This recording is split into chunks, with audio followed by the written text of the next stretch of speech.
Hello everyone, and welcome to Fine Feathered Friends History Redo. My name is Jay Bird, and today's episode is The Assassination of John F. Kennedy. The 35th President of the United States, John F. Kennedy, was assassinated on November 22, 1963. Kennedy was in Dallas, Texas on that day with his wife Jackie, along with Governor of Texas John Connally and his wife Nellie. The presidential motorcade was traveling through Dealey Plaza at about 12:30 Central Standard Time when shots rang out.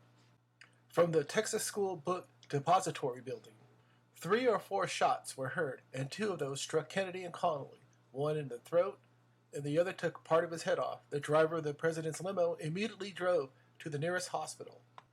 A few people near a grassy knoll in the plaza dropped to the ground when they thought they heard a single shot come from the area. The third shot that hit Kennedy was fatal, and he died a half hour later. Vice President Lyndon Baines Johnson was sworn in as the new President of the United States.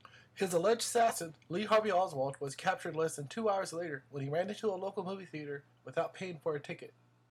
Minutes earlier, several witnesses said he shot J.D. Tippit, a local Dallas police officer. Oswald was arrested and arraigned for the murder of Tippit and the next day for the murder of John F. Kennedy after many hours of interrogation. Oswald claimed he was a patsy. Was he? The whole John F. Kennedy assassination is too complex to be broken down into mere black and white. Sadly, whatever answers Oswald had to the assassination went to his grave when he was murdered by Jack Ruby 2 days later. Jack Ruby claimed he killed Oswald so Jackie Kennedy would have to suffer the discomfiture of coming back to trial. Now that Lee Harvey Oswald is dead, Jack Ruby in custody, and is being ignored by federal authorities, what did happen in Dallas on November 22, 1963? According to the Warren Commission's findings that was organized by President Johnson by executive order on November 29, 1963, Lee Harvey Oswald acted alone, bought the gun and rifle used to kill Tippit and Kennedy using the alias A.J. Heidel. For some reason, decided to photograph himself with the weapons used in the murders. The report stated Oswald got off 3 shots in 4 seconds from an old Italian bolt-action rifle while hiding on the 6th floor of the depository building when John F. Kennedy's motorcade entered Dealey Plaza. The major piece of evidence that the Commission made in its case for finding Oswald guilty for killing John F. Kennedy was the magic bullet theory, since one bullet missed and the other struck the president in the throat. The second bullet struck John F. Kennedy, bounced around, and entered Connally's back and shattered his right wrist and went through his left thigh. An orderly at the hospital found the magic bullet when it rolled from Connally's gurney after he bumped into it. Despite going through 2 people, flesh and bone, the bullet was still in good condition. The third shot, according to the Commission's findings, was the fatal one that came from the depository building, and it was from Oswald's rifle. According to the Warren Commission, Oswald ran down 4 flights of stairs after firing the 3 shots.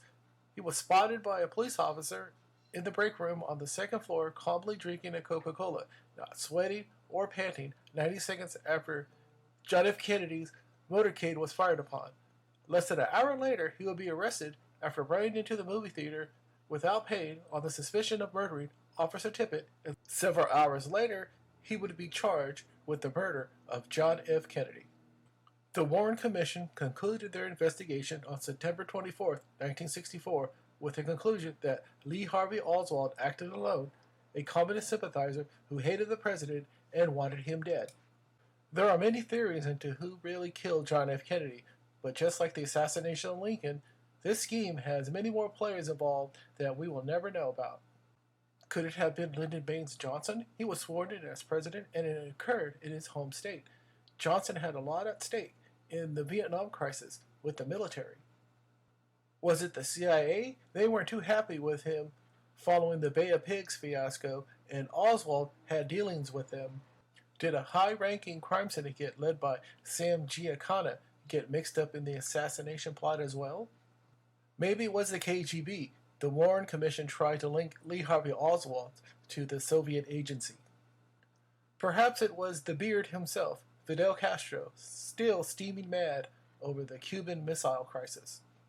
or the military-industrial complex, which was going to make billions of dollars from a war in Vietnam?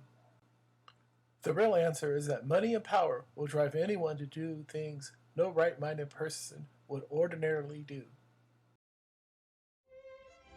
Well, thanks for watching another episode of Fine Feathered Friends History Redo.